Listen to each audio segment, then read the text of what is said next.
Aujourd'hui, je vous présente ce véhicule-ci, le Honda Prologue 2024, le premier VUS complètement électrique que Honda produit. Mais l'est-il vraiment? Aujourd'hui, dans la vidéo qui va suivre, je vais pouvoir vous faire une revue en détail, vous présenter l'intérieur, l'extérieur, de long en large, de haut en bas, et ensuite on pourra l'amener sur la route et voir qu'est-ce que ça fait de conduire le Honda Prologue 2024.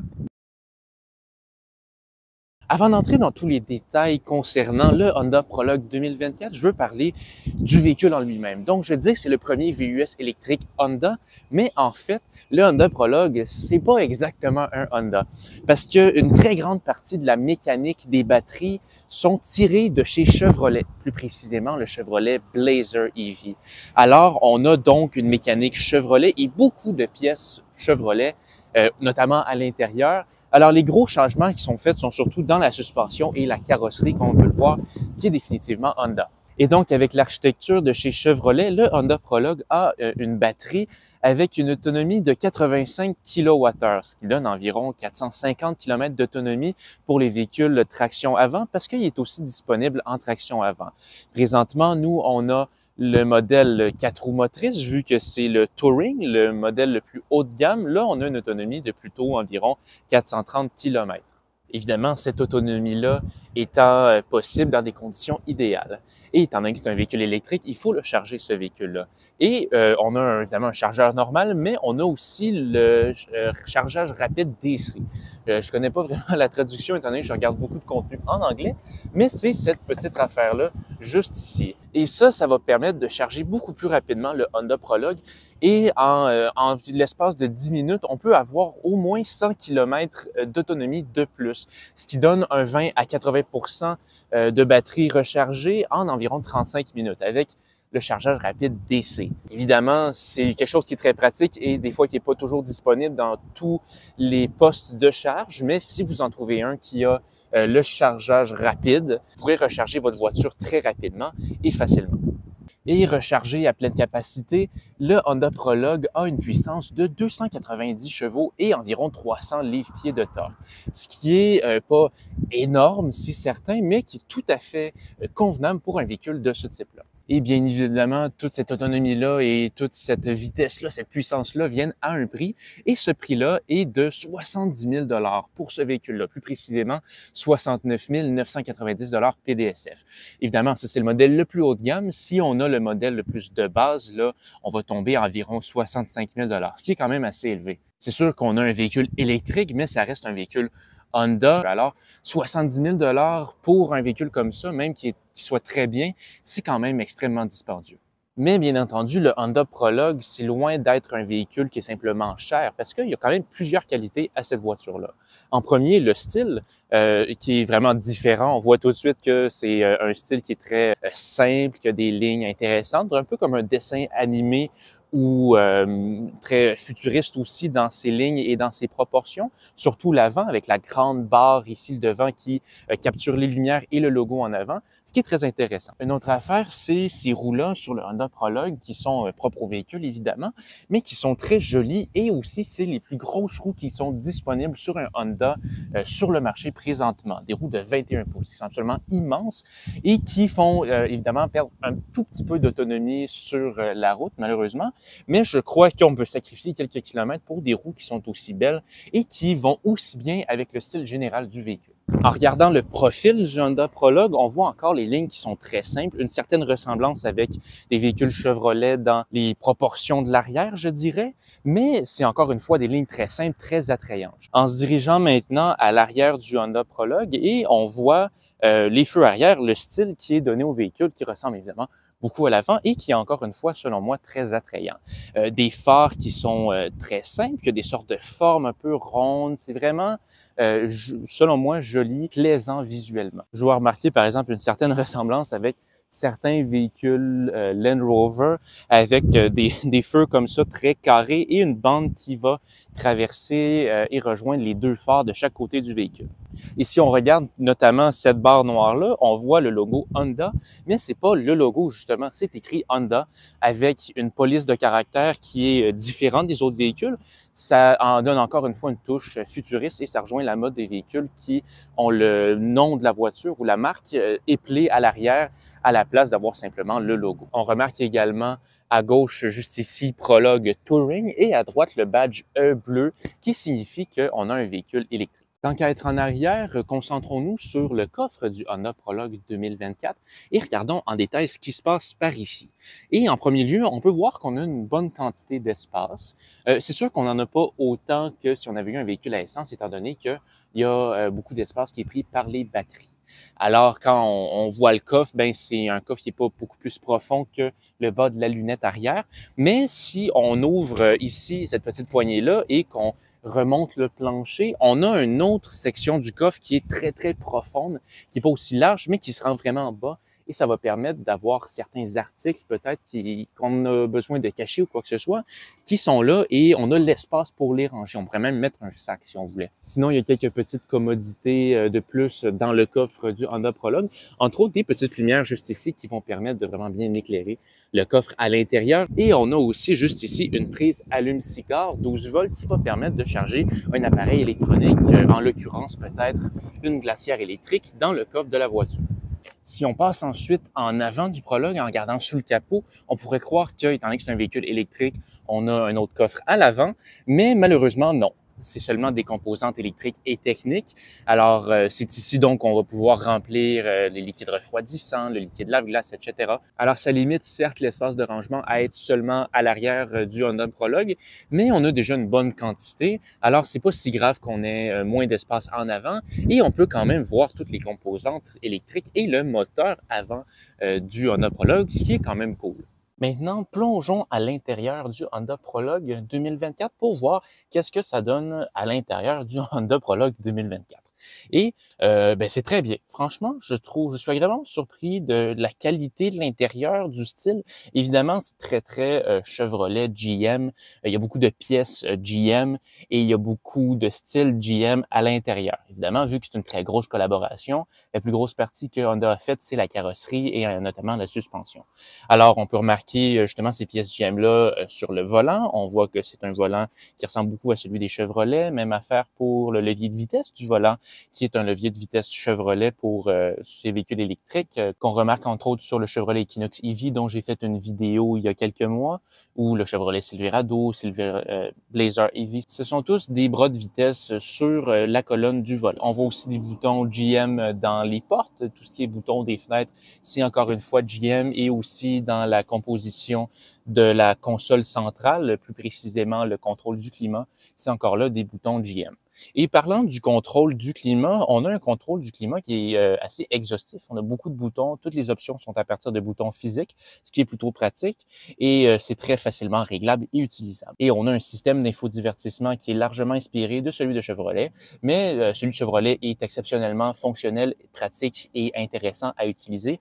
Alors, il n'y a pas du tout de problème là. On a beaucoup d'options qui sont disponibles. Tout ce qui est du statut du véhicule, Apple CarPlay, Google Play, Android Auto, toutes ces affaires-là. Tout est disponible à partir de l'écran et on peut aussi le scinder pour avoir quelques options disponibles en même temps, ce qui est plutôt pratique. Mais c'est pas tout ce qui est GM au niveau électronique. Et le contrôle d'instruments, lui aussi, est inspiré du système GM, probablement parce que l'architecture des batteries et des moteurs, c'est plus facile de simplement réutiliser et légèrement reconfigurer le système qui est là de base. Et on voit qu'on a un fonctionnement qui est très similaire aux véhicules électriques GM, entre autres quand on entre et on sort de la voiture, le statut de la batterie qui est presque identique à celui d'un véhicule Chevrolet quand on entre dans celui-ci. Notable différence, on a un bouton pressoir pour partir la voiture ou la fermer, ce qui est merveilleux et ce qui n'était pas trouvable pour ouvrir ou fermer un véhicule Chevrolet. Mais heureusement, on a un bouton pressoir juste ici. Mais encore là, le fait qu'on ait une grosse ressemblance avec des pièces GM n'empêche pas du tout d'être un véhicule vraiment attrayant à l'intérieur. Je trouve que les lignes sont intéressantes, les proportions dans les portes aussi, juste le design des portes, les pièces en cuir comme ça et comment c'est établi et placé, je trouve ça vraiment intéressant et assez joli. Simple, certes, mais une bonne définition de simple où il y a vraiment pas de choses qui détachent notre regard de la route, mais en même temps, c'est pas du tout de matériaux trop cheap, trop plate. Les points de contact principaux sont tous faits en cuillerette, alors ça vraiment rehausse l'expérience quand on entre dans le Honda Prologue 2024. Et notamment la console, je trouve que la console centrale, qui est encore une fois très GM dans son fonctionnement, parce que généralement les consoles Honda, on a les boutons, les sélecteurs de vitesse, tout est là. Et donc là, on a déjà quelque chose qui est très simple. Et avec la console, donc, on a quelques endroits. On a un très gros plateau juste ici pour mettre des affaires, probablement pour charger un téléphone, mais l'option n'est pas disponible sur le Honda Prologue. Et on a aussi juste en dessous 2 portes-gobelets, gauche-droite, ce qui est assez pratique au lieu d'en avant en arrière. Plus, ça permet de différencier qui est à qui. Et c'est aussi rétroéclairé. Il y a une petite lumière blanche qui ceint les portes-gobelets et cette petite lumière-là d'ambiance est aussi retrouvée dans les portes, juste ici en dessous, également dans la largeur du tableau de bord et dans l'espace pour les pieds à l'avant. Et c'est bien placé, c'est pas du tout gadget et flamboyant, c'est vraiment intéressant. Si je descends un petit peu plus, là, on va voir un espace pour mettre son téléphone et chose à remarquer, c'est que précisément, ils disent que il faut pas mettre de livres, pas de clés, pas de monnaie, bref, pas de patente pour tenir des papiers ensemble. C'est vraiment précisément le téléphone qui rentre là-dedans. Si on regarde ensuite juste en dessous, on a évidemment l'appui-bras et si on le lève, on a beaucoup d'espace pour mettre des affaires. Vraiment, c'est très profond. On a aussi une petite tablette juste là qui va permettre de ranger des choses qui sont peut-être plus faciles d'accès qu'on ne peut pas avoir dans le fond. Mais une chose que je trouve vraiment décevante avec l'appui-bras lui-même, c'est qu'il est très mou, comme quand j'avais fait la revue sur la Toyota Camry 2025, ça se tient pas tout seul. C'est vraiment là, si je le lève un petit peu, puis là, s'il y a un petit truc, tout de suite, ça va venir retomber, puis c'est beaucoup plus difficile de juste le laisser là. Il faut vraiment placer sa main, puis attendre qu'il soit immobile pour ensuite pouvoir avoir accès sans avoir à nécessairement tenir le truc pendant qu'on essaie de charger nos affaires. Mais c'est vraiment un point négatif minime à l'intérieur. À part ça, la qualité de finition de l'intérieur est vraiment exceptionnelle. Une autre chose qui est exceptionnelle avec le Honda Prologue, c'est qu'on a un toit panoramique. Super toit, ça donne plein de lumière, d'espace et on peut l'ouvrir, ce qui est des fois pas possible dans certains véhicules. On peut avoir un grand toit ouvrant puis avoir un maximum de place et de lumière et d'air frais qui va rentrer dans la cabine.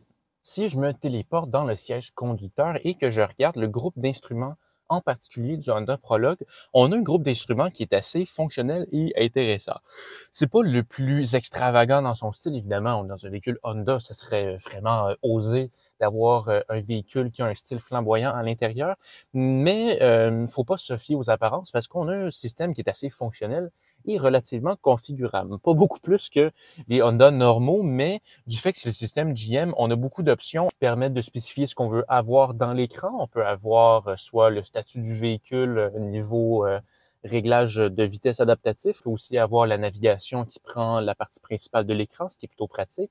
Et on peut aussi avoir une information avec, entre autres, la charge, la vitesse et qui trône au centre avec les informations sur les côtés, entre autres la radio à droite et, si on veut, le statut du véhicule à gauche. Et ces informations-là, on peut y avoir accès à partir de l'écran. Et ces informations-là qu'on retrouve dans le groupe d'instruments, on peut les transférer du contrôle d'infodivertissement au contrôle d'instruments. Alors, si on a l'option qui est ici, sur l'icône ou l'information qu'on veut, on peut avoir l'option de la transférer dans le groupe d'instruments et la voir beaucoup plus sous nos yeux quand on conduit, ce qui est assez pratique. Et je vais en profiter aussi pour être dans le siège conducteur pour aussi parler de la capacité de rangement du Honda Prologue, mais dans la cabine plus précisément. Parce qu'il y a beaucoup d'endroits dans lesquels on peut ranger des affaires. Entre autres, dans les portes, on a un espace qui est assez profond. On peut facilement rentrer 1 ou 2 bouteilles d'eau. Mais aussi, en dessous de la console centrale, vu que c'est un véhicule électrique, on n'a pas d'arbre à transmission qui va aller en arrière et prendre de l'espace. Donc, on a un super tablette juste en dessous de la console, un deuxième niveau. Ça va permettre de ranger des affaires qu'on n'aura peut-être pas besoin d'avoir aussi régulièrement que d'autres, mais qui sont quand même assez utiles dans certains cas. Donc, on peut les avoir là. Une boîte de mouchoirs, par exemple, hop, c'est facile. On peut se moucher si on a le rhume, le lancer par la fenêtre. Donc, évidemment, on fait pas ça. Il faut pas faire du littering dehors, c'est illégal d'ailleurs. Mais c'est assez pratique. On a aussi évidemment de l'espace dans la boîte à gants, une boîte à gants qui est de taille tout à fait respectable pour ranger peut-être une collection de CD. Peut-être pas parce qu'il n'y a plus de lecteur CD depuis plusieurs années dans les voitures, ce qui est dommage parce que j'ai une collection de CD. Bref, on s'éloigne du sujet. Maintenant, on va pouvoir passer à l'arrière du Honda Prologue. Se retrouvant maintenant à l'arrière du Honda Prologue 2024, on remarque plusieurs choses. Entre autres, les bancs sont très confortables. Franchement, je suis assez agréablement surpris. C'est très doux, c'est très mou. On est assez bien, mais c'est pas très haut. Parce que moi, évidemment, je fais 6 pieds et on peut pas ajuster des sièges. Et si je me place droit, ben je tape sur le plafond.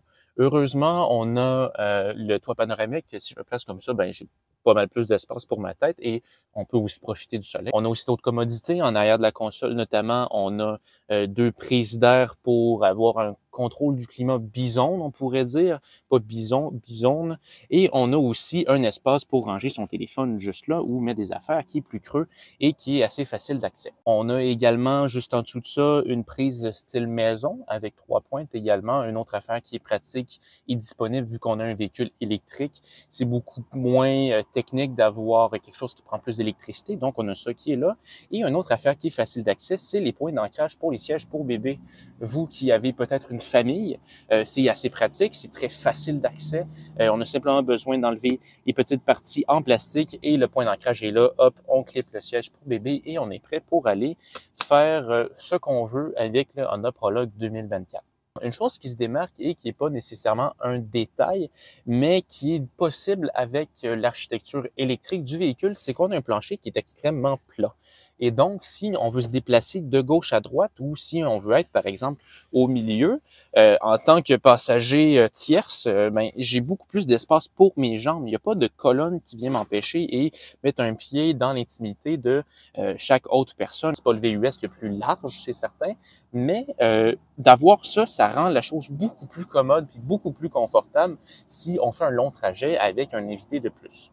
Et c'est maintenant le temps de conduire le Honda Prologue 2024 et voir de quoi ça a l'air sur la route. Avant de parler des caractéristiques de conduite de la voiture, je veux mentionner quand même que je me suis vraiment fait prendre de court par l'annonce de cette voiture-là. Je m'y attendais pas. Que Honda, de toutes les marques assez conservatrices, sorte un véhicule complètement électrique. Alors, évidemment, ça a plus de sens que ça a été une collaboration large avec Chevrolet. Ça aurait été financièrement irresponsable de développer toute une architecture électrique juste pour un modèle. Alors, nous voici donc avec le premier VUS tout électrique de Honda. Mais comme je le rappelle, n'est pas le premier véhicule électrique que Honda a jamais fait. Ils ont déjà eu des essais plus ou moins réussis, ça c'est certain. Mais concentrons-nous sur la conduite, voir qu'est-ce que ça donne. Et franchement, je suis agréablement surpris. La suspension est très solide. Le ressenti dans la route est très doux, c'est très, très amorti. Et c'est très calme, c'est pas du tout dur, il n'y a pas de résonance comme dans le Chevrolet Equinox, qui est un autre véhicule qui partage la plateforme Ultium et qui a des petites résonances dans la suspension quand on prend des cracks et des imperfections sur la chaussée. Là, on le ressent pas, c'est très solide, mais c'est la différence principale qu'a Honda, c'est entre autres la carrosserie évidemment, certaines parties de l'intérieur, mais surtout la suspension qui a été retravaillée à la sauce Honda. La direction aussi, qui est très bonne, franchement, ça a un bon poids. C'est pas du tout lourd, là, mais on sent quand même le volant, on sent qu'on se déplace puis qu'on prend les virages et ça permet de vraiment avoir une voiture prévisible. C'est très prévisible comme conduite de véhicule. L'accélération qui est extrêmement linéaire, évidemment, c'est un véhicule électrique. Alors, c'est direct, c'est instantané et on se déplace dans le silence. Si on se concentre, il y a un petit bruit quand on accélère là, qui est généré par la voiture pour indiquer qu'on accélère, qui est probablement désactivable, mais qui est pas agressant. Je l'entends, mais c'est pas, je le remarque pas. Ça permet de visualiser dans notre subconscient que on accélère puis qu'on prend. Lui, il va venir me couper. J'en profite pour dire évidemment que faut être responsable et respectueux sur la route. faites toujours attention, la route est pour tout le monde, pas juste pour vous. Il faut penser aux autres. Niveau visibilité, c'est très bien. On voit beaucoup en avant, évidemment. En arrière, c'est un petit peu plus compromis, étant donné que la carrosserie redescend en arrière légèrement. La lunette arrière est très basse, mince, et on voit pas beaucoup sur les côtés, là, les piliers C et D, en plus que le miroir soit pas énorme. Alors, ça compromet beaucoup la visibilité, on voit, mais c'est loin d'être idéal. Et même avec des roues de 21 pouces, surprenamment, qui sont d'ailleurs, comme je l'avais dit, les plus grandes roues jamais offertes sur un véhicule Honda, c'est très confortable. On sent pas beaucoup la route. C'est très, très, très doux. La route est bien absorbée. Il y a quand même pas mal de bruit de roulement là, à haute vitesse. Au-dessus de 70 km/h, ça fait un petit peu plus de bruit. Évidemment, avec des gros sous, ça fait ça. Mais franchement, l'accélération, c'est vraiment juste assez puissant et rapide. C'est vraiment juste ce qu'il faut pour un véhicule comme ça. On n'a pas besoin d'un véhicule qui est extrêmement rapide. C'est vraiment tout ce qu'on a besoin. L'accélération est bien, on se rend à la vitesse comme on veut et c'est pas brusque, c'est pas agressif, c'est vraiment juste bien calibré. Mais en tout et partout, pris à part, je pense que c'est un très bon véhicule. C'est fonctionnel, c'est facile à utiliser, c'est très intuitif.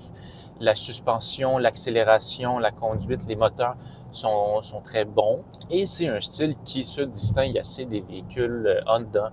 C'est beaucoup plus simple, c'est plus minimaliste dans son approche et c'est un style presque un petit peu plus futuriste. Je ne sais pas à quel point ça va bien vieillir dans plusieurs années, mais pour le moment, c'est un très joli véhicule. Je trouve que c'est très attrayant. Et c'est ce qui va conclure la revue du Honda Prologue 2024. Et je conclus ça avec une note assez positive du véhicule. Je trouve que c'est un véhicule qui est attrayant, qui a des capacités tout à fait correctes pour un véhicule de sa gamme. Si je le comparais au Honda CR-V, qui est, je dirais, son analogue à essence, c'est probablement celui-là le meilleur des deux, si c'était le même prix, parce qu'il est beaucoup plus cher. 70 000 $, c'est quand même un beau trou dans le portefeuille pour un véhicule électrique. Mais mis à part ça, si vraiment les deux étaient au même prix, je trouve qu'il est plus joli. Il est électrique, alors le carburant coûte beaucoup moins cher. L'intérieur est beaucoup plus intéressant, je trouve, plus confortable, plus visuellement attrayant que le Honda CR-V et on a quand même une bonne quantité d'espace. Ça va être donc la fin de la vidéo. J'espère que vous avez apprécié. Encore une fois, si jamais il y a des erreurs que j'ai faites, si j'ai pas été assez exhaustif ou objectif, peu importe, n'hésitez pas à me le dire dans des commentaires constructifs. Ça me fait toujours plaisir de les recevoir et d'adapter mon contenu pour avoir le contenu de la meilleure qualité et le plus pertinent possible. Alors sur ce, je vous souhaite une bonne soirée ou un bon début de journée et à la prochaine vidéo.